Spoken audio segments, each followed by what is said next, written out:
Today, we're going to take you through what is probably the most amazing prophecy in the whole Bible. Some people have a lot of difficulty getting their heads around even very simple things relating to Bible prophecy. Maybe they turn off because they've seen a lot of weird arguments to support various interpretations of prophecy. People can do some strange mental gymnastics to prove their pet theories. True, but there still seems to be a spiritual laziness that creeps in, even when something very clear is being discussed, like we're going to do today. Maybe people should pray right now that they don't get sucked into mental laziness as they watch this video. Good idea. If you find yourself turning off, stop the video, say a little prayer, and then come back to it. You should discover that what was being said was not very difficult.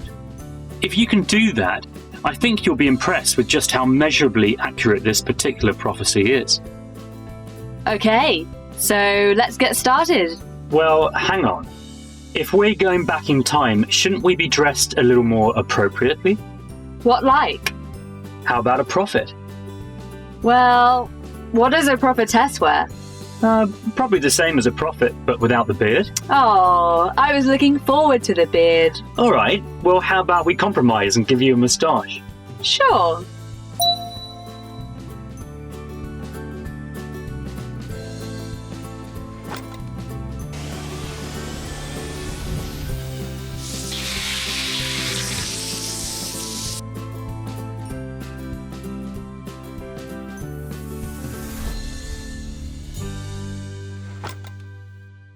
This prophecy is the only prophecy in the entire Old Testament that actually uses the word Messiah. Think about that. There are dozens of prophecies which are understood to be referring to Jesus or the Messiah, but almost all of them can be interpreted in other ways as well. I find it surprising that the word Messiah is only used once in the Old Testament. And you say that this is the prophecy in which it's used? Yes, it is. This is the most reliable prophecy about Jesus in the Old Testament, if not the whole Bible. The Hebrew prophet Daniel left no doubt that what he was saying was about the Messiah. By the way, Christ is the Greek word for the Hebrew word Messiah. It's why we call Jesus the Christ. But there's something else that's special about this prophecy, isn't there? Yes, it's special because it gives us a date for when the prophecy will be fulfilled. I don't think there is any other prophecy in the Bible that gives an actual date. This prophecy was written hundreds of years before the date mentioned, and yet its accuracy is uncanny. What does the date refer to? According to the King James Version of the prophecy, it's the date when Messiah, or Christ, will be cut off. Other translations just say it's the year when the Messiah will die. And does it say anything about why he will die? Yes, it says that he's cut off, but not for himself. He dies, but he dies for others, a sacrificial death. That part probably was not clear at the time the prophecy was written, but we can look back and see what it was saying now. Where can we read this prophecy? It's in Daniel 9, verses 24 to 26. I'll go through it line by line shortly. Now, the calendar we have today did not exist in Old Testament times. So, how was Daniel able to predict the year when the Messiah would die? In Bible times, they would mark years by important events that happened around the same time. Look at the Christmas story in the New Testament. It says there was a census throughout the Roman Empire in the year when Jesus was born. Modern historians have pieced together a lot of ancient history on the basis of such information in the Bible. So, how did Daniel identify the year that he was talking about? He started from something that happened in his lifetime. Then he predicted how long it was from that date to Messiah's death. But first, we have a small problem with a word he used to describe that period of time. What word was that? It's a word that is translated week in the King James Version. Well, we all know what a week is. Not necessarily. The same word was used in two ways in Hebrew. It could be 7 days, the way we use it today, or it could be 7 years. So, how did people know which one Daniel was talking about? You had to work it out by the context. It's like the word R-E-A-D in English. We study the whole sentence to know how to say it. I see. So, if I wrote this, we know to pronounce it read, because I did it in the past. I read the book last night.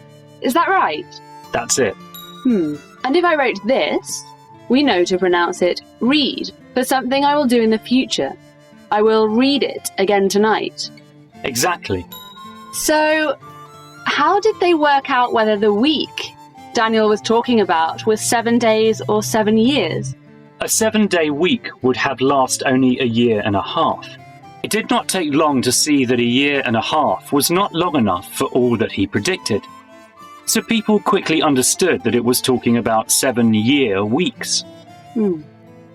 What else does the prophecy say? It says there are 70 of these 7-year weeks left for God's chosen people. And it says that the Messiah will die 1 week before completion of those 70 7-year weeks. I see. So, 70 weeks would be 490 years if we used the longer week. 70 times 7 years, right? Right. Modern translations tend to just say 490 years. Whereas the King James Version still has the old term, 70 weeks. So, we're looking at 490 years. But if the Messiah dies 7 years before the end of the prophecy, we're looking at 483 years. That sounds simple enough. Do you think we're talking over anyone's head at the moment? Seriously, some people would have turned off already. It's so easy to imagine that what we've just said is more complicated than it is. Hopefully they prayed about it and have come back. So, I'll review what we've learned so far. Daniel predicted the year in which the Messiah would die, not for himself, but for someone else. He said that it would happen in 483 years from a certain event. Right? Right. So, what was the starting point for that 483-year countdown? The starting point was an official command to rebuild the city of Jerusalem.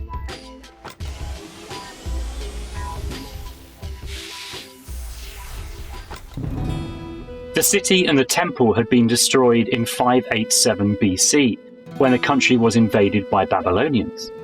And when was this decree made to rebuild Jerusalem? This is the next problem.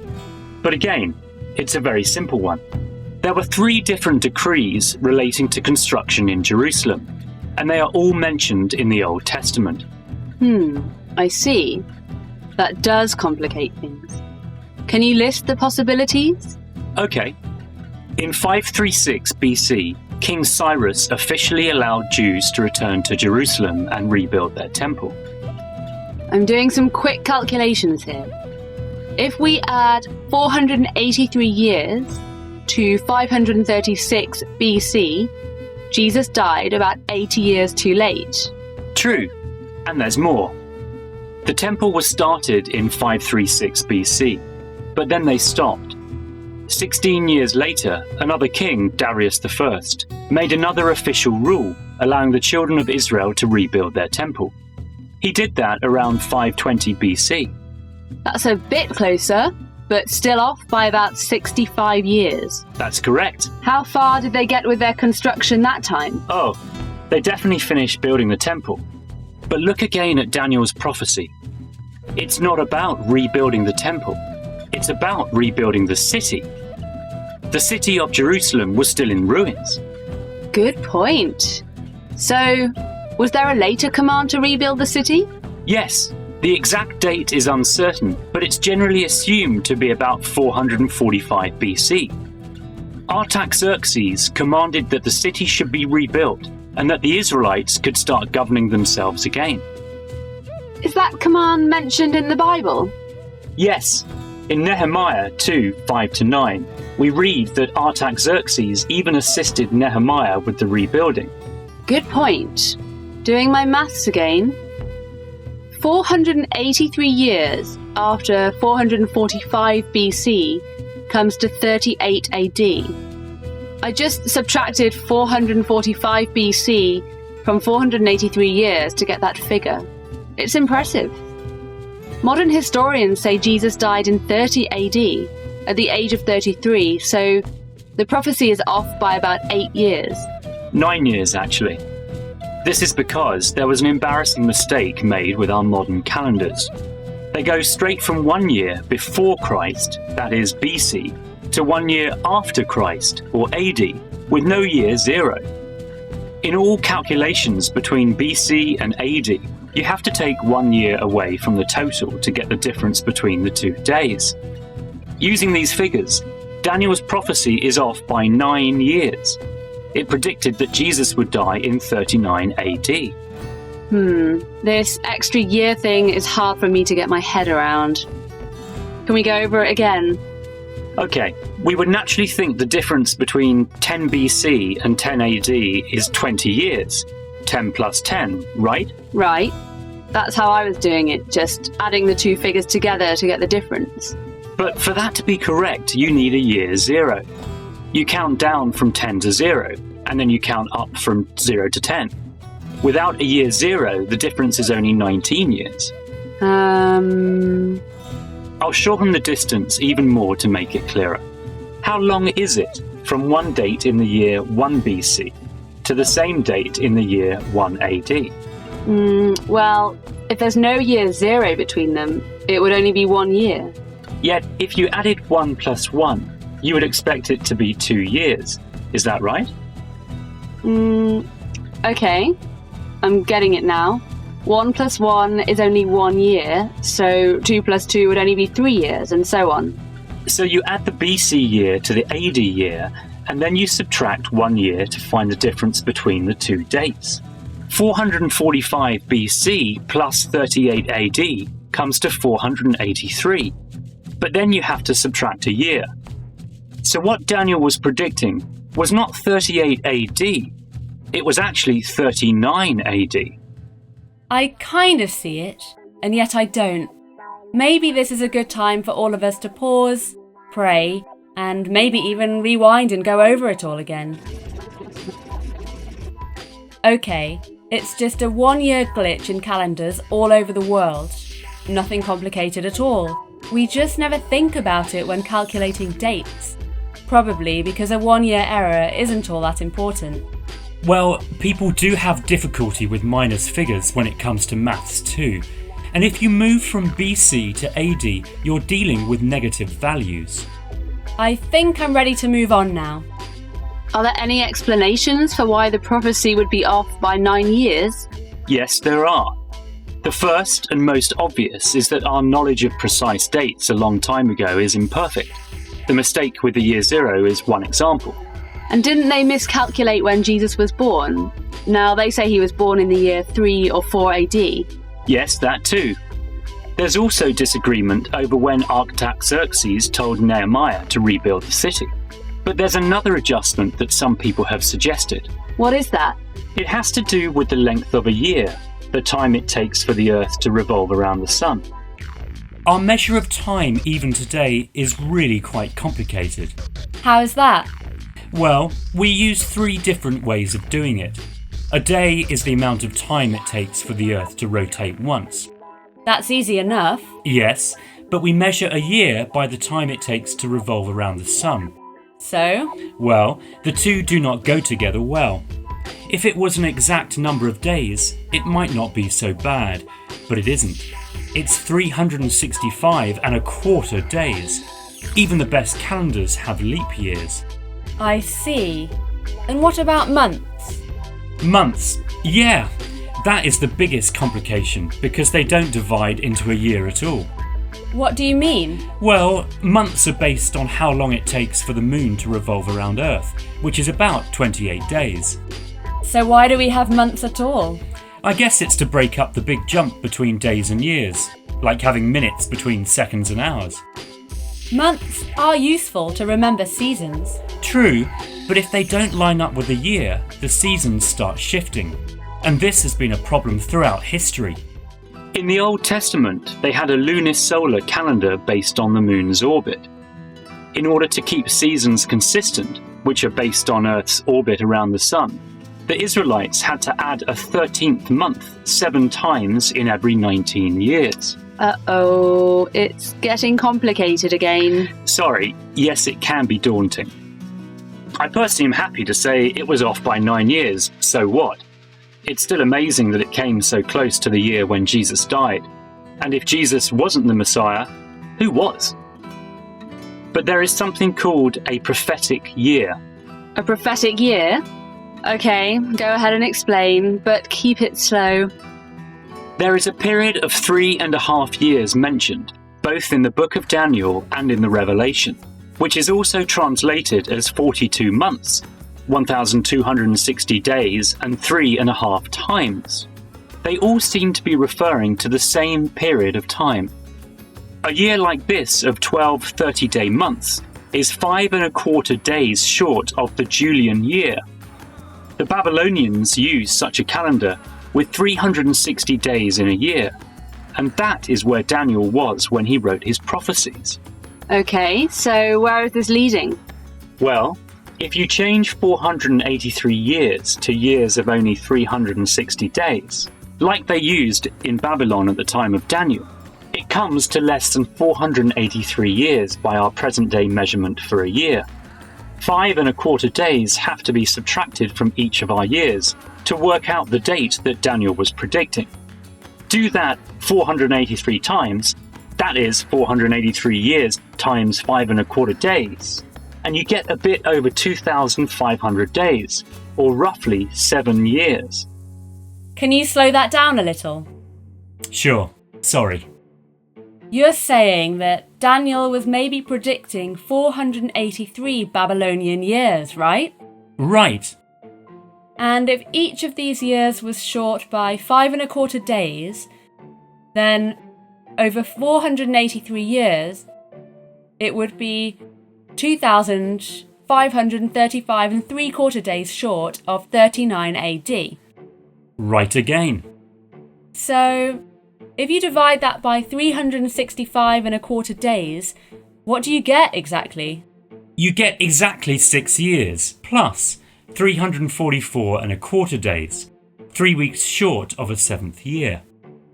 Maybe people should pause the video and do the maths, just to be sure you have it right, but also so that they can see how relatively simple this really is. Good idea. You multiply 5.25 by 483, and that should give you 2,535 3/4 days. Check it out. Yep, I get the same figure. Then you divide that by 365.25. I get a decimal figure on my calculator, 6.94, but it's very close to 7, so I'll trust you on how many days that is. Thank you. So let's move on. So it may be off by only 2 years, not 9. That's right. And it's not unthinkable that there was a further mistake in estimating when Artaxerxes gave his instructions to Nehemiah to rebuild. Earlier, you promised to go through the prophecy, line by line. Can we do that now? Sure.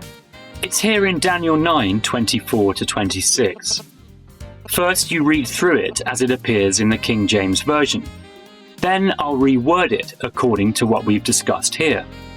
Judge for yourself whether I've altered the meaning. I will just summarize the middle bit, since we have not really covered that on this video. 70 weeks are determined upon your people and upon your holy city to finish the transgression and to make an end of sins and to make reconciliation for iniquity and to bring in everlasting righteousness and to seal up the vision and the prophecy and to anoint the most holy. Know therefore and understand that from the going forth of the commandment to restore and build Jerusalem unto the Messiah, the Prince, shall be 7 weeks and 62 weeks. The street shall be built again, and the wall, even in troublous times. And after 62 weeks shall Messiah be cut off, but not for himself. Here is an easier translation. 490 years have been set up for God's people and for God's city, Jerusalem, before everything is ready for the Messiah to return. From the day when Artaxerxes decreed that the city of Jerusalem should be rebuilt until Christ, the Prince of Peace, will be 483 years. Despite a lot of problems, the city and its walls will be rebuilt. Then, after all of that, Christ will be killed as a sacrifice for others. You said line by line.